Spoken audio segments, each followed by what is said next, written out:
Hi there, everybody. Welcome to another album review. My name is Christian Eschbach.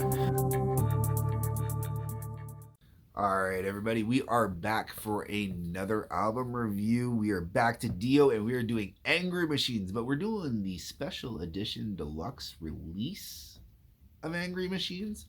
Now, I want to actually focus on this release because this is the second one I have covered that was released in this method. Um, One, I like the artwork. It's cool.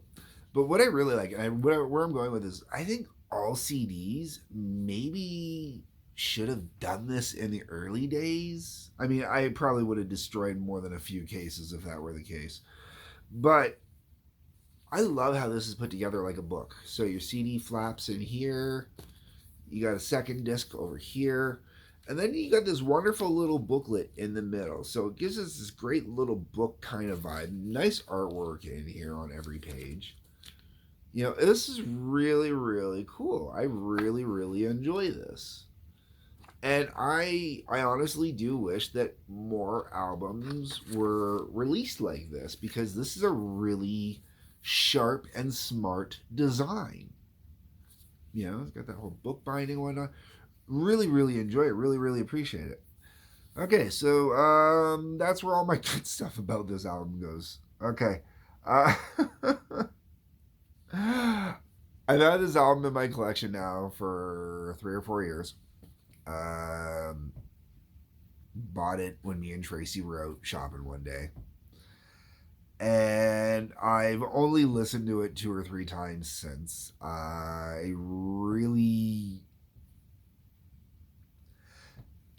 The album's called Angry Machines, and that really kind of perfectly describes a lot of the music on this album because it feels janky, it feels sharp, it feels aggressive, kind of a little all over the place. Um, I'm gonna quickly list off the tracks. You got Institutional Man, Don't Tell the Kids, Black, Heart of the Hunter, Stay Out of My Mind, Big Sister, Double Monday, Golden Rules, Dying in America, This Is Your Life.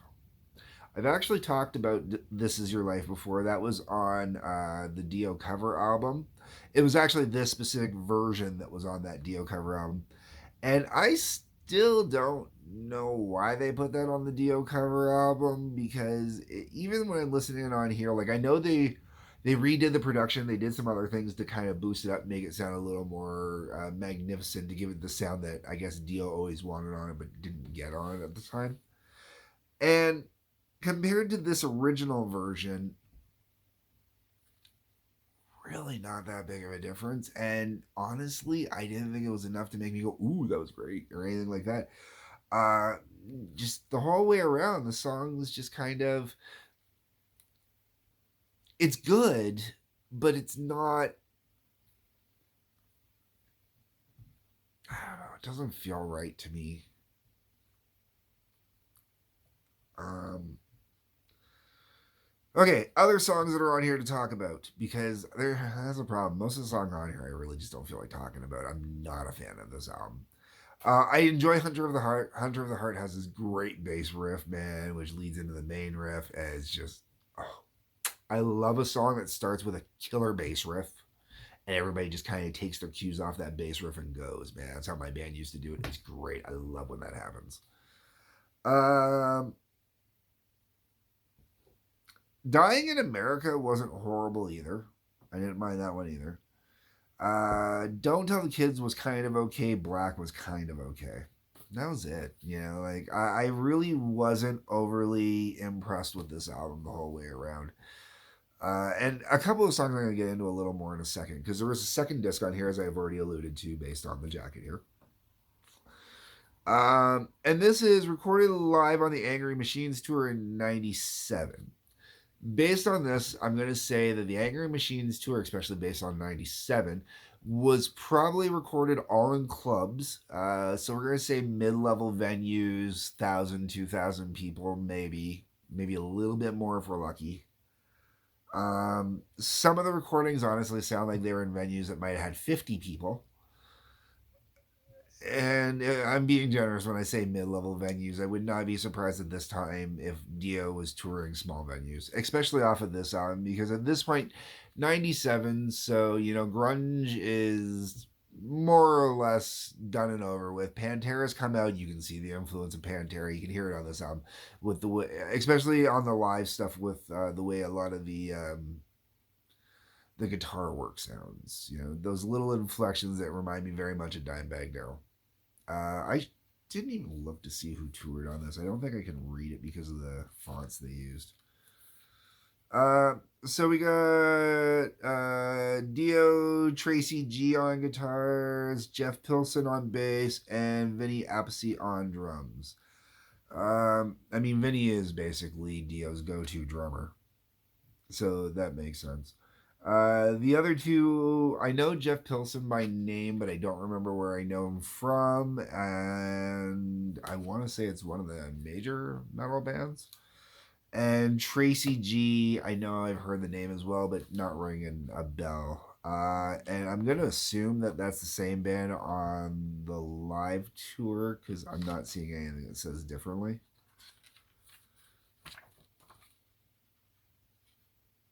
Yeah. There's nothing here that says differently. With the live stuff, first thing I'm going to say is there's only 4 musicians. Well, technically, there's only 3 musicians on it. I really think they could have used a second guitarist live. You can definitely hear the limitations of only having one guitar on the live set. The other, and I'm gonna be honest, like that's a major problem with this whole live set is most of it sounds really thin.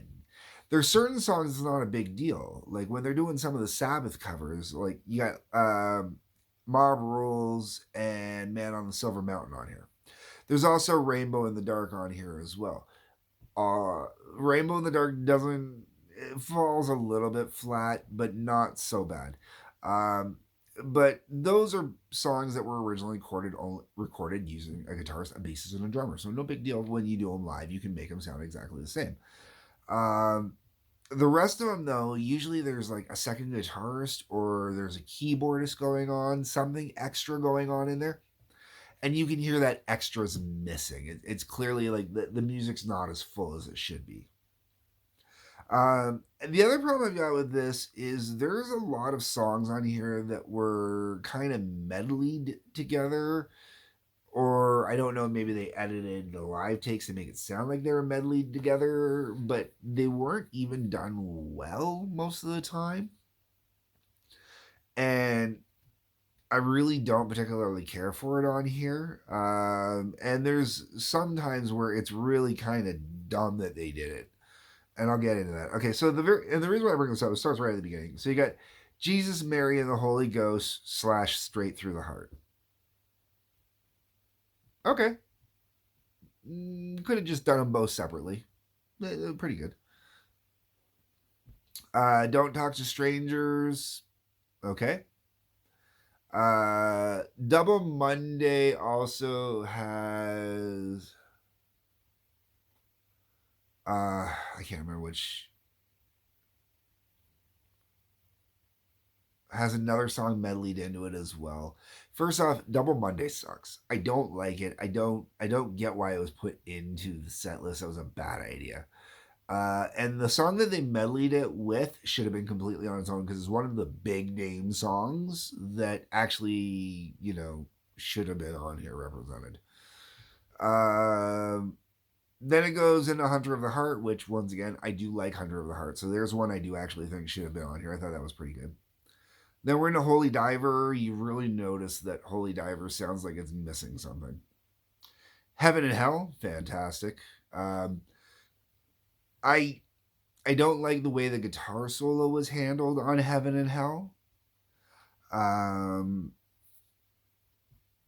Obviously, it's not Tony Iommi, and no one's gonna be Tony Iommi, but the liberties and nuances taken with it took away from the song itself. It didn't add to the song. Like, I don't mind if someone plays with the solo, makes it their own thing. That's cool. There's other live tracks I've got that are not Black Sabbath doing Heaven and Hell where I actually enjoy the guitar work on it.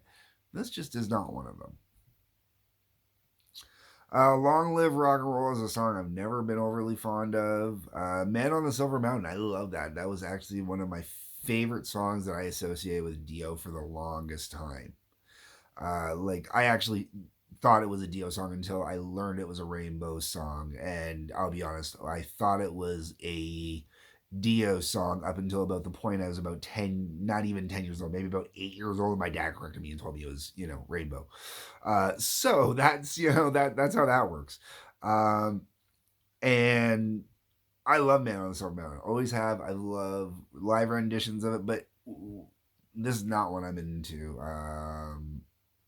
Just didn't do it for me. Rainbow in the Dark follows that up. Totally missing the other instruments. The Last in Line. It works. Mob Rules.